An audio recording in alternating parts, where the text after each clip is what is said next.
Level Up is a regular podcast that brings you topics to help you perform at work and in life at your very highest level.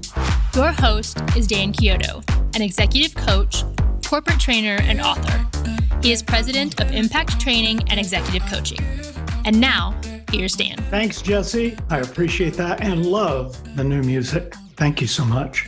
As always, we're helping you level up and giving you things to know that help you grow in work and in life. You'll be on the edge of your seat today because we have a really special guest. She is the CEO, that's Chief Entertainment Officer of Holloman, an entertainment and comedy company located in the Midwest. She is an actor, comedian, improviser, writer, host, deliberate creator, and happiness bringer. So let's bring her on. Meet Michelle Holloman. Greetings, Mo. How are you? Hey, Dan. I'm doing awesome. How about you? Very good. You know, there is not much that you haven't done. So I think that even if I have a route to go with this interview, we're going to be taking bunny trails here and there, and that is fine. So let's peel back the onion a little bit and learn about you. So let's start with the first time you performed. Would that be church or where would that be?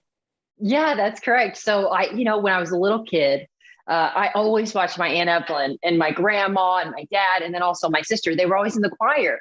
And, of course, I'm a person who has a lot of energy. So sitting still in church is difficult, still difficult. And so, of course, I would watch them up there. And I thought, well, that's what I should be doing. I instead, I'm sitting down here and I love all the songs. I'd look ahead in the program and I'd see what the music was going to be for the day. And I was like ready to sing it with them. So when I got my opportunity to sing in the choir for the first time, I was hooked. We're lucky to have people like you on this earth because there are those that would say, oh, I would never get up there and sing. And yet you're ready to perform. Do you think some people are just born to entertain? I do. I definitely do. I will also say, though, just because some people are born to entertain doesn't mean some people can't get there. We all have different skills and they're all really valuable. And just because it easily translates for me doesn't mean that it can't also easily translate for someone else. So for me, I think, yes, I do think that. I also think you can work on it just like anything else. Yeah. So for our listeners and viewers, why not give it a try? Because you'll never know, and you maybe would be very successful, right? Well, and what the thing I always tell people is that, I also provide improv training for corporate events or even just individuals in business or who want to just work on a skill set. There are so many things that performance can teach us, just like when we're in school and, they'll say you got to sign up for sports because it can teach kids all kinds of really good skills. And so also performance does the same. So whatever it may be, nothing in life, especially improv, every day, even this conversation is improvised. We only planned meeting. We didn't plan every single thing we're going to say. And so I just really feel like performance of any kind, using that creative side of you, it's just so important. Yeah. It is great. And I like that you mentioned creativity, the creative side, because I have clients, they don't think they're creative. A lot of people say that. And then I give them an exercise to determine whether they are or not, and they surprise themselves. So creativity, absolutely. I think people can be very creative. So let's get back to what you did. Did you follow performance then in college? Study that, I assume? I did, yeah. So all my life I was performing. I stayed with the church and I ended up, this is a little fun tidbit. I don't think I mentioned this to you at any point, but I was also a puppeteer. Oh my gosh. So in the church, we got puppets one year. Pastor Paul and his wife, they bought all the kids who wanted to do it, puppets. And so I also performed puppets. But anyway, I digress. So I move on through life and I'm performing at any opportunity I have. It's all I love to do. Any kind of church performance that we were doing as kids programs, any programs at school. I was always begging for solos or an opportunity to play some kind of, whatever it was. I was hungry for it. And so then, I moved on into college and I studied theater and improvisation. And then from there, I moved on to the Second City, and I lived in Chicago for a while. I studied at, like I said, the Second City, and then also the Annoyance Theater. I've studied with Jimmy Crane, who's excellent as well. And I still have that hunger for it, and mostly just a hunger for knowledge as a person, especially when it comes to performance. I seek it out. That's great. Well, talk about Second City a little bit. How did you get to do that? What was the preparation? And I assume you had to audition. Yes, I did actually. So, growing up, of course, I watched Saturday Night Live. I watched Mad TV. Molly Shannon and Sherry O'Terry. Those were two of my comedy icons. So I just thought, oh my gosh, I can't believe somebody can be this funny. And so, I would start asking questions. How does a person get to do that? And everybody said the Second City, that's where you go. Tina Fey, Amy Poehler, some of those might be names that people recognize today anyway. And that was the course that a lot of people said they took. So of course I said to myself, well, that's what I got to do. And so I moved to Chicago. I hadn't even auditioned yet. I just thought, well, if this is what I'm going to do, I have to do it. There's just no other option. So I moved to Chicago. I auditioned for the Second City, and then I didn't get in.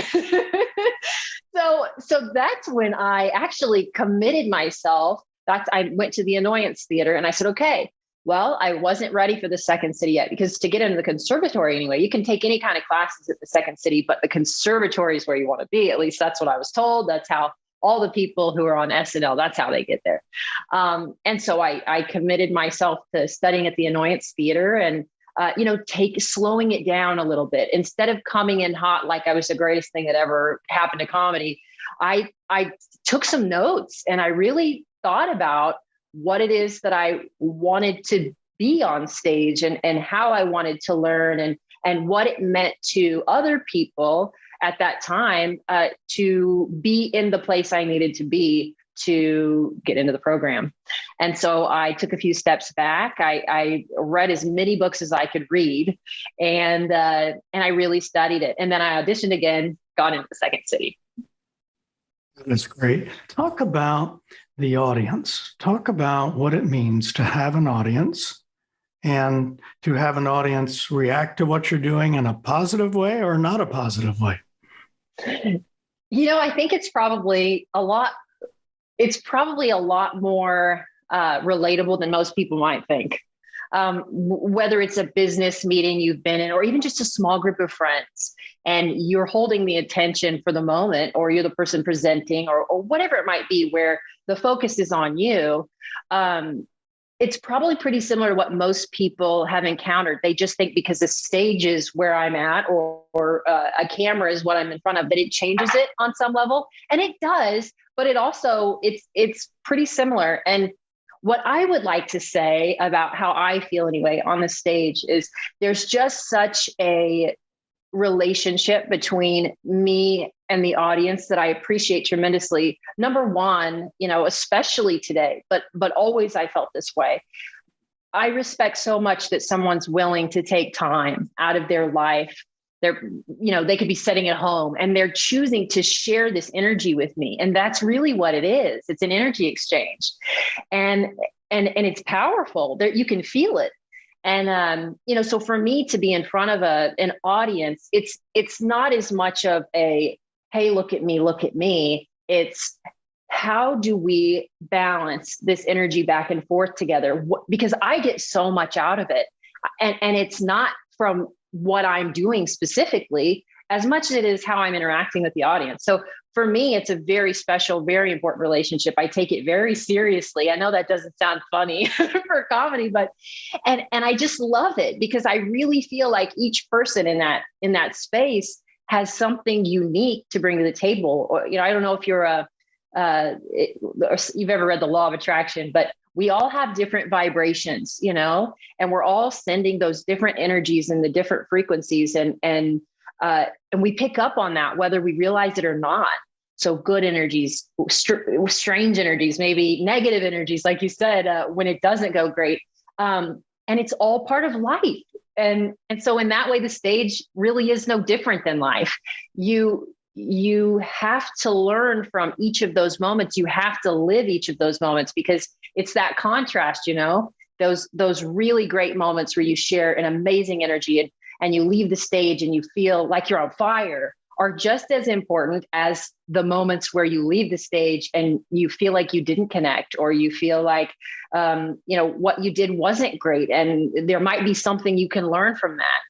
That's just as critical. So to me, that's what it's about, with the audience, is it really is about every single time I get in front of an audience, there's something for me to learn. There's something for them to learn. And there's something that is never going to happen again. And I say this all the time in improv, when we share, just like me and you right now, we could get on the phone and talk a million times, but this is the present moment we have. It will never be exactly the same as it is right now. We'll never say the same things to each other, and we'll never have this exact same energy. And there's something magical about that.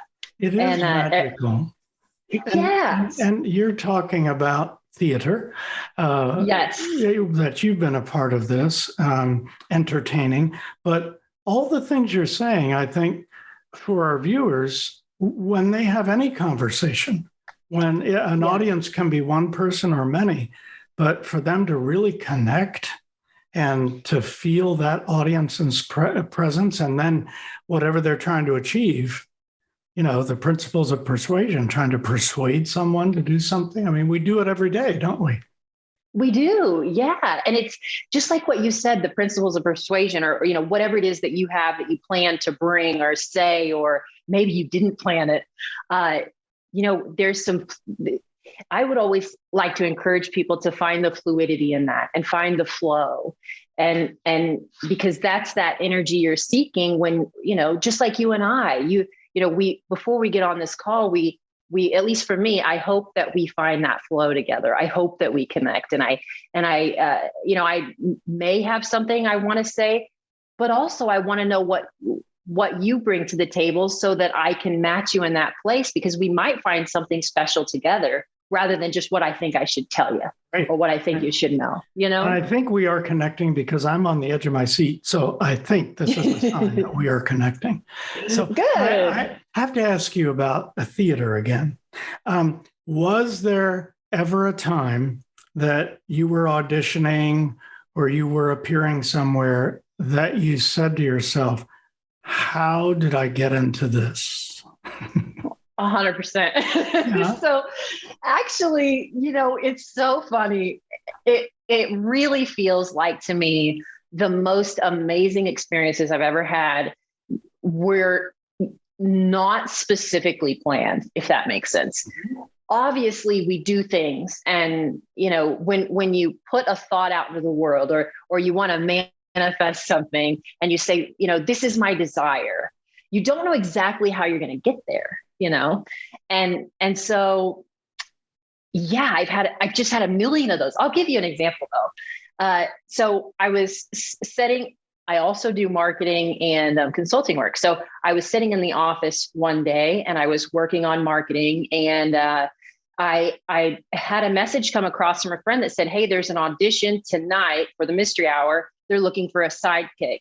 And the Mystery Hours are televised. It's no longer televised. It's shifted in the format of what it is. At the time, though, it was a nationally syndicated show, and it was televised in 17 different markets. And they were looking for a sidekick. And this is in Springfield, Missouri. And my schedule did not allow for me to go to this audition. I found out about it very last minute, and I just thought to myself, okay, if I wanted to go tonight, even though in my head, I instantly thought this is not going to happen because it was very far away from where I was. I still had a project to finish, and it just wasn't anything I planned. I didn't even have clothes for it, And so I thought, okay, so if I was going to do this, what would I have to do? What would I have to change about this day?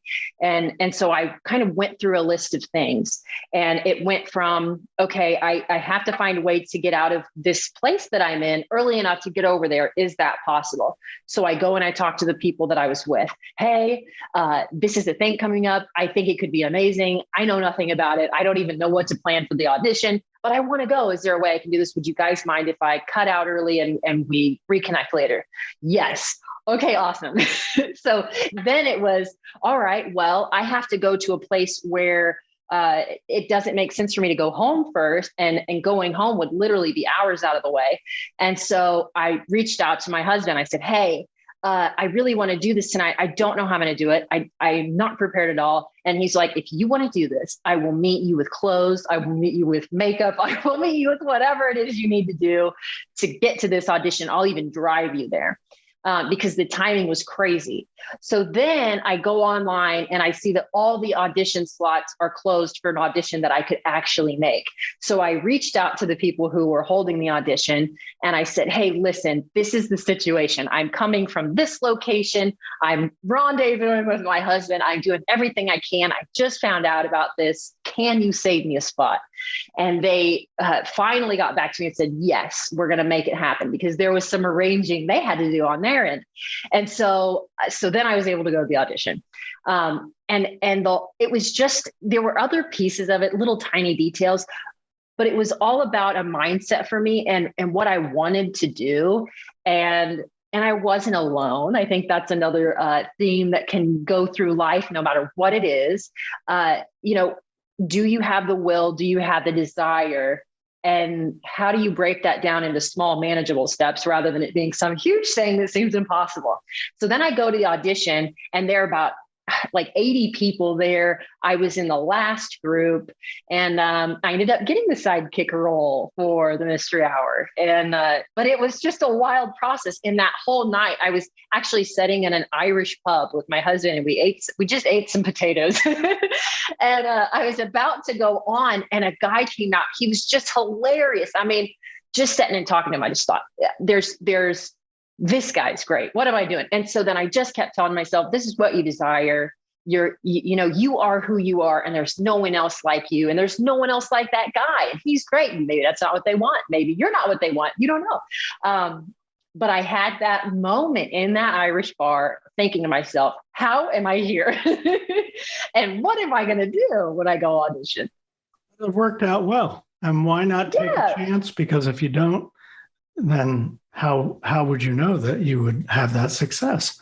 I think that's exactly great. And the other person that you thought was very good, sometimes that freaks a person out when they see their competition and wonder about that too. I love the fact that you talked about moving to Chicago. And I have a few clients too that are in New York City and other places, larger cities. And when I talk to them, many of them will say, well, I didn't have a job, but I moved there because I knew I had to be there in order to get a job. So I think that's very interesting. Not everyone would take that chance, but you did. That's wonderful. Yeah. Throughout my life, it is a story of, I'd like to share a quote with you, if I may. And it's not so much a quote, it was kind of a meme. But my husband actually sent it to me the other day. And he said, the quote starts with, and then she packed her bags and said, this will not be my story. And it's not necessarily like it's coming from a bad place. It doesn't have to be a bad place that you pack your bags from and go somewhere else. You, at least for me, I've had multiple moments in my life where I knew what I wanted to be or what I wanted to do. And I had no idea how I would get there other than one next step. I know what the next step is. And I don't think I'm going to know what the step after that is until I take this first step. And I don't know what all the other steps are after that. But if I can just take this next step, what my story is now doesn't have to be my story. And the story could be anything I want it to be. And so, yeah, I really think that's what life is, whether it's moving to another city or making a decision in your life. It's really just, what do I want? And what do I have to do? Even the next step. Yeah. I read a story this morning about Jackie Gleason, an entertainer from years ago. And the story in the journal was about the fact that he had this old suitcase and he had fine clothes that he used when he was on television for years in Hollywood. But he kept that old suitcase because it reminded him of the clubs he used to play. And every time he looked at it, he felt like, this is where I've come. But he didn't lose appreciation of where he started. So that can Absolutely. be excellent. Hey, this is a perfect time to take a break. And so we will do that. My guest today is Mo Holloman, and we have more questions on the flip side. This is Dan Chiodo, your host. We will be back after this. One of the issues that we face today is that we are so busy and distracted that we don't take responsibility for what we think about. In fact, many believe that they can't control their thinking at all. Not true. You have the power to control your thoughts. And since your actions are controlled by your thoughts, you can determine your actions, which ultimately affect your results in life. Mind walking is a daily 15-minute exercise where you practice thinking on purpose while you walk. Just walk and listen as success coach Bill Mansell guides you through the mind walking exercises. In just 15 minutes a day, you'll learn how to get your mind's attention and then focus your thoughts toward what's right in your life now and what you want to create in your future. You'll be able to clearly visualize how it will feel when you've accomplished your most important goals. Then, throughout the day, no matter how stressful the situation, no matter how negative the thoughts that invade your mind, you will know how to immediately take charge of your thinking to create the life that you really want. Visit mindperk.com and search for Bill Mansell to learn more and to purchase the Mind Walking program. Hey, you're back and we are back, and so glad to have you and have Mo Holloman here today because she is talking about some of the wonderful things that she has achieved. And I have so many more questions. So talk about, I believe you also dabbled in politics, did you not? I did. Yeah. So I told you this whenever we originally talked about, getting together, that I have on my Instagram bio, it says Mo the multi-passionate. And it's something that I used to feel ashamed of, but now I very much embrace that I've lived a lot of lives. And yeah, just as I grew up in the church and I had a passion for performance, I had the political bug bite me very early. My dad was the sheriff of Labette County growing up. And he also ran for a state senate, and he was the mayor of Oswego, Kansas, where I'm from. And so I campaigned when I was a little kid, and it never left me. And then so when I was in Chicago, and you and I talked about this, when I was in Chicago, a very big presidential election. We don't have to say any names so no one gets triggered, but it was the 2008 presidential election. And if there was a time to be, fired up, no matter what side you were on, honestly, it was just a very exciting time. And that was really, so I was living in Chicago at the time, and I really felt compelled to be involved in the future of our country. And so that passion within me for theater was, it was still glowing and going great, but that passion building inside of me about politics also started really getting loud. And so there were some thoughts in my mind that started of, what do I want out of life beyond theater? And ultimately I decided I wanted to go back to school and that I wanted to get involved in politics. And I had some other visions for myself. So I moved back to Pittsburgh, Kansas, and I wanted to go to Pitt State because I had a lot of friends there, and I also had some colleagues that I had met over the years who were involved at Pitt State that I knew. And so I felt really comfortable with the programs they had there. And I was looking forward to getting back. And so just as soon as I got home, I got involved in politics, and I eventually ran for state representative. And I'll let you ask the questions. I won't tell you the whole story. That's great. But I think you did tell me that you didn't win the election, but I'm sure you learned a lot. Well, and that's what I was going to say next is, so I was 24 when I decided to run for office, and I was running against an incumbent who, very well known and actually a really good person. I very much like her today. So it wasn't that kind of a race. And, it was a wild time for me. I mean, I was trying to learn who I was as a person, 24. I'm here to tell you, when I was 18, I thought I would be an adult at 24. And when I was 24, I had some things to learn yet. And this was one of those. I tend to find myself in situations where it's like, sink or swim. You jump in, and just like moving to Chicago. Okay, I'm going to do this. Well, let's see what happens, And so that's what happened with that campaign. I did lose. I lost by a very small margin, and it was such an incredible experience for me. I learned so much about myself. I also, developed, again, a lot of skills that I didn't have before. I was able to use some skills that I had learned along the way from, honesty. It sounds like a terrible thing to say, performance, but just being in front of people, it really is important that you're comfortable with that, because you need to have a love for sharing energy with people, even if the energy, now those are the audiences that the negative energy may come from. And those are the ones you learn from. That's right. Sometimes we win and sometimes we learn. Yeah. And so you also were on a school board, right? Yeah. So, okay. Right after that election, I lost, and I had no other backup plan after that. So it was a wild time to, I wanted to learn who I was, and this election gave me that opportunity. So here I was, I didn't sink. I was swimming. It just wasn't the pool I thought I'd be swimming in, if that makes any sense.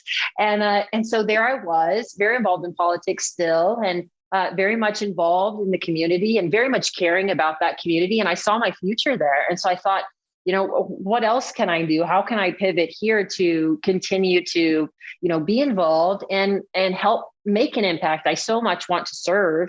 And so then school board elections came up, and I had some individuals approach me and ask me if I might be interested in running. And, of course, at first I thought, no way will I want to run for anything else for a while. And then we had some conversations, and I decided to run, and that was an election that I won. So I was on the school board in Pittsburgh, and it was an amazing experience. Great. Now, then I'm dying to know about Branson, Missouri, and what you do there. What do you perform there? Yeah. So, it's also wild, Billy. That's another one of those. You asked me earlier if I had some moments where I thought, how am I here right now? It was back in March. I had actually just decided to go off on my own with the Holloman business. And I was honestly, it was a very scary time. It was a lot like moving to Chicago and a lot like running for office. I jumped and I just did it. And so there I was, not really sure exactly what this was meaning, doing, planning and preparing of what my future would be and what my present was. And then again, I had this wild thing happen where Jeff Houghton, who's he's the host for the Mystery Hour, also the creator of the Mystery Hour, he sent me a message. And of course, I've been his sidekick now for a while, so he knows me. He sends me a message and says, hey, there's this group out of Texas, and Texas Comedy Productions. They are starting a show in Branson, and they're looking for improvisers. Is this something you'd be interested in? I could share your information. And so, of course, I was like, yeah, share my information, and always share my information. I am so interested in this.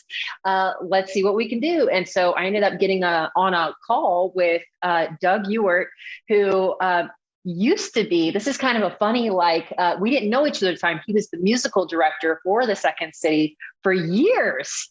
And of course, we didn't know each other. We had missed each other. He moved to Austin, and he actually is the musical director for Esther's Follies, which is a very big deal in Austin and in Texas, just in general. He's an amazing music director. He was the one who was running it. We had a Zoom conversation just like this so that I could introduce myself. And then I went to perform with the group of them that they had, it wasn't a audition process that was similar to what I'd done before. Essentially, they just had, they invited an open call, people to come play. We had some trainings online with Rich Baker, who's a phenomenal improv coach out of LA. And we took it from there. And eventually I was asked to perform with them after weeks of training. Honestly, there was no guarantees. It was an experience where I felt like they were investing in me just as much as I was them. And so it was a great opportunity no matter what happened for me. And then I ended up getting cast and was on the show. So for the very first time that I'm aware of, Branson had a improv show, and it was at the Americana Theater, and I was a part of it, and it was a very Branson improv show. What an opportunity! And I mean that with love, by the way. I mean, it was improv stages. I'm sure you've seen are very small. It's intimate rooms. This was huge, and there were lights everywhere, and there was a flag behind me bigger than any flag American flag, better than any flag that I've ever seen in my life. And platforms all over the stage. I have never seen an improv show like that in my life. It was incredible. That's amazing. Let's talk a little philosophy now. Okay. You talk about a purpose-driven life and how important that is to you. Tell us about that. So for me, I like to think about life and how does this feel? How do I feel? And I'm really driven by, and I know the law of attraction. So anyone who does, great, you're tracking right along with me. If you don't, this should still make sense. Might sound a little funny, but come along with me on this ride. So for me, I really listen to, you could call it your spirit or your inner being, or, what it is that makes you, your soul. And I really feel like in life, we're given good feelings, and we're given some feelings that aren't as pleasant. And I feel like those communicate with us. And that's, so call it your soul or your inner being, whatever it is, you're connected to the source. and I feel those guide you in life. And so for me, it's very important to be in touch with myself and in touch with my intuition and really listening every day. And I, every day get up and meditate. And I read, right now I'm reading Money and the Law of Attraction. And I just try to get a sense of where I am for the day, find my rhythm, and follow my joy. And so when I say happiness bringer on, online or to anyone else, I want to find joy in myself. I know that life isn't always going to be happy moments, but I do believe that seeking your joy all the time will always lead you toward that purpose. And so when you're following that higher calling that you have, or whatever you want to call that, that's to me what it's all about. And that's also why I feel like I say Mo the multi-passionate, because if it feels good to me, I follow it. And that's just what I do. Yes. I think that's excellent. And it really sets the tone of the day. So that's really important. You also, we're returning to some normalcy now in terms of offices and that sort of thing. But you talk about showing up for work and life. What does that mean? Yeah. So, for me, the way that showing up translates isn't necessarily the way everybody else, you'll hear people say a lot, you got to show up with 110%, even if and I'm not saying that's not true. I think that's great. That's important.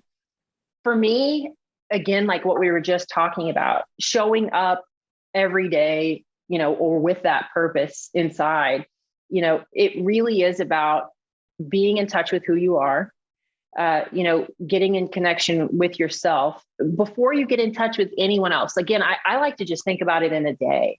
So in a day, I want to get in touch with myself first. I don't get online. I don't want to know anybody else's opinions until I've checked in with myself, And so that's, to me, the best way to prepare to show up in a day is to get in alignment.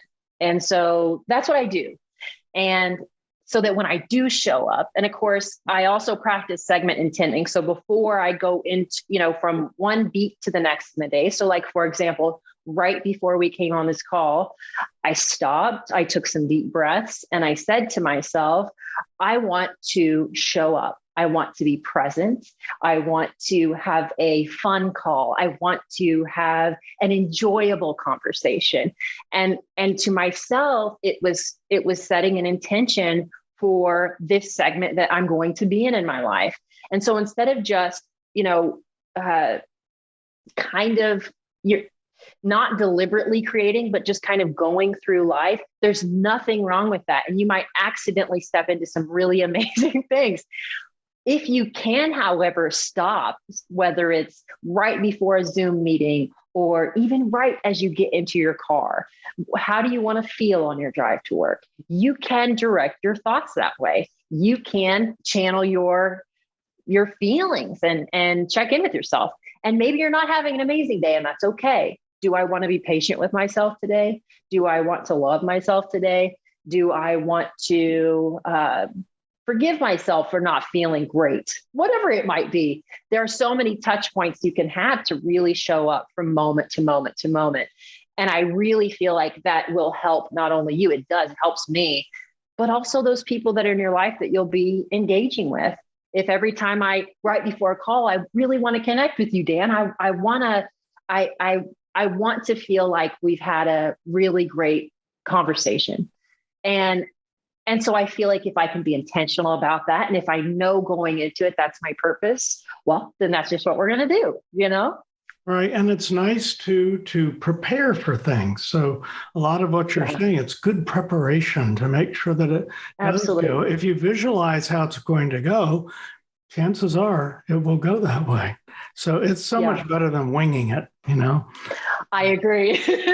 Yeah. Although I know some people would say, as an improviser, you would think that you just get up there and wing it. And it's not necessarily wrong. You can be intentional in every moment. That's right. That's right. There are a lot of college students that are so proud of the fact that they stayed up late night hours and were drinking coffee and they aced the test. It was just great. That's how I work. And that's how I get the A's. And that's the exact opposite that we want from them when they work for companies, because they'd always be late. It just wouldn't be the same. So yes, exactly. It's doable.